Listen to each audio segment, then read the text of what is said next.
guys, it's Tarot with Kittens, Weights, and Tarot, and welcome to day 2 of Ethany's 31 Days of Tarot Challenge. So again, I'll put that link down at the bottom if you are interested in also participating in this challenge.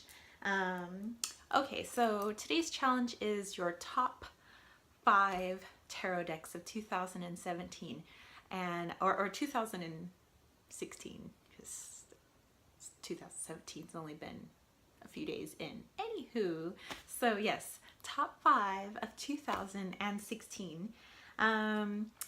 This one was kind of hard to narrow it down to the top 5 since I like to use a lot of different decks. I usually don't stick to just one. Well, I'll have a main one, but then I always, try to make sure that all the other ones are used so that nobody feels neglected in my tarot pile. So we'll go with my number 1 deck. You guys see this one pop up a lot, not only in my Wheel of the Year spread, but it was also in the day 1 tarot challenge for the yearly energy reading. But this is the Greenwich Tarot. It's by Anne Mora. The art is by Carrie Ostgard Leonard. And I'll just quickly flip through some of these cards for you. I've already done a review of this deck actually today, so those are the backings. And let's just look at some of the cards. And so I keep this deck on my nightstand / altar.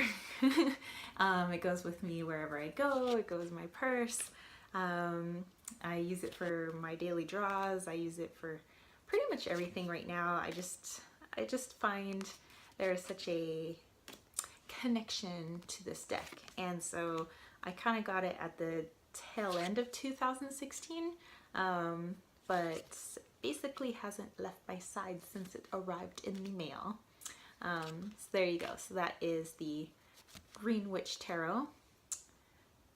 And I still think that that guy is like young Mel Gibson, circa Braveheart.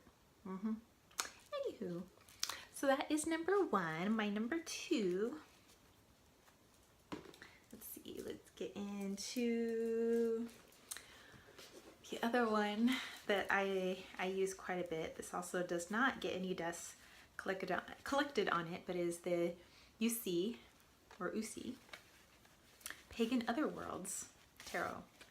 So it kind of stays in this little thing, and here is the beautiful box. So Pagan Otherworlds Tarot by Usi, and I know a lot of people opened it from the bottom so they wouldn't have to break the seal, but I'm a heathen and I broke the seal, and so what you gonna do about it? But this is just, it feels like such a rich, lush deck, and I'm kind of thinking like maybe I should have bought 2 since I don't want to mess this deck up, and I use it so much. But let's look at some of these. It has like this beautiful like linen cardstock, and the pip cards, they're not actually too pippish, they're actually semi-illustrated.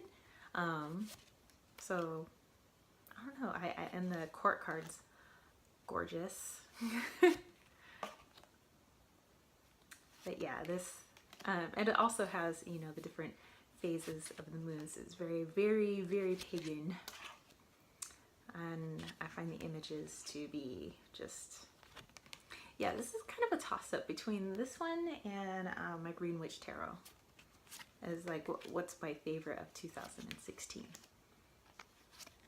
I don't know, maybe it's this one now that it's in my hands. I don't know. Anyway, so there you go. That is the Pagan Otherworlds. That is my number 2. So these are just meant to be like some impromptu videos, so I really don't have any makeup on. I don't have like the good lighting or anything that I normally do. I'm kind of up in our, well, like our spare bedroom. We use it as like the weight room, so I'm kind of in our weight room right now. Anywho, For number 3, my number 3 most used deck, and I would say most loved for 2016, is the Light Gray Tarot. And this is by the Light Gray Art Lab. So this is kind of like a little art studio. So there we go. Here are the backings. And each of the cards has been reimagined by a different artist. So there are 78 different artists in this deck. And I've done a deck review basically on every tarot card or tarot deck that I own. So you can definitely check out my review of this. Yeah, that was one of my goals this year, was to get a deck review up for every tarot deck that I own. And so now I'm going on to my Oracle decks, and then I think I just have a couple of like other decks like Lenormand to do, but I don't have that many. I just have a few Lenormand decks, but my majority are Oracle followed by Tarot.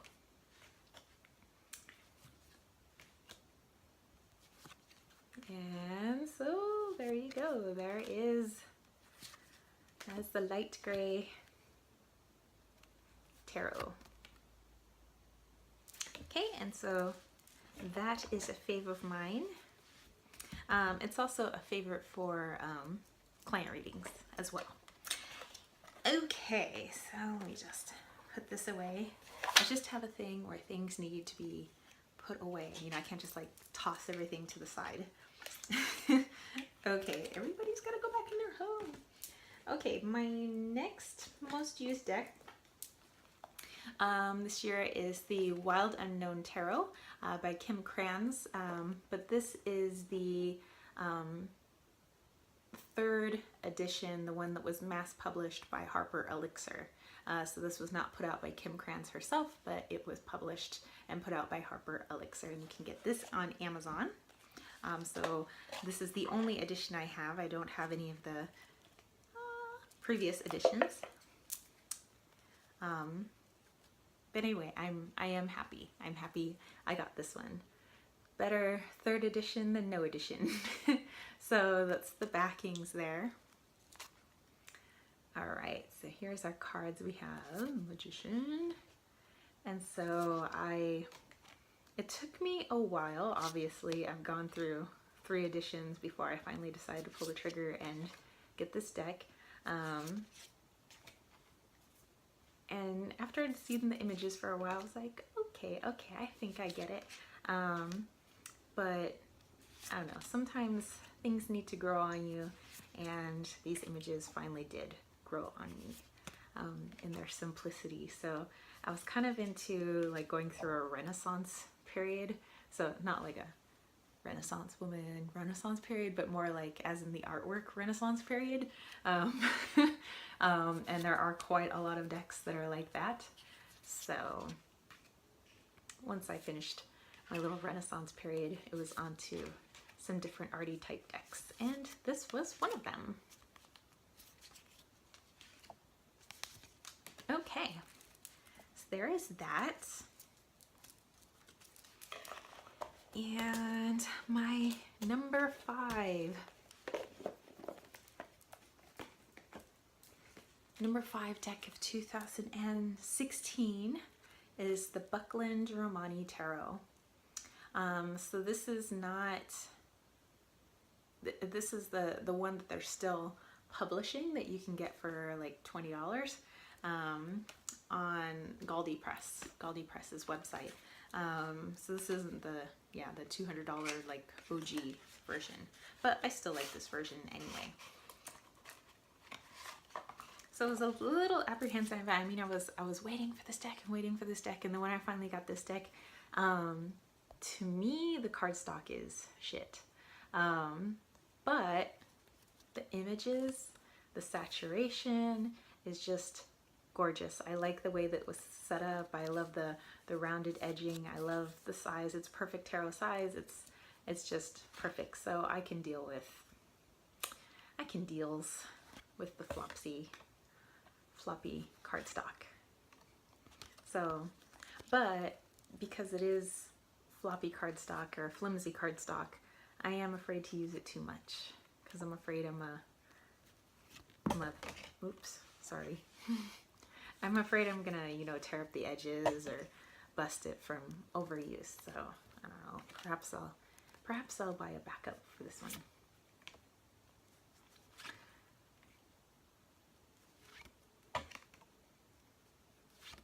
Aren't they just so awesome? I love those images. Stud. But anyway, so yeah, okay, I'll do one more. So yeah, those are my top 5 decks for 2016 of what I used mostly. Like I said, I like to show a little love to all of my decks, you know, and every day maybe use a different one. So I never totally neglect certain decks, and some people have seasonal decks where they only use them during Halloween or Samhain, or they only use them during the different Sabbats and things like that. And not me. I kind of just use them whenever. If one's like a Halloween-y type deck and I feel like using it in the summertime, I'll use it in the summertime. So anywho, that's it for me. And I'll see you guys back for day 3. All right, peace, love, and shitty grease. Peace out.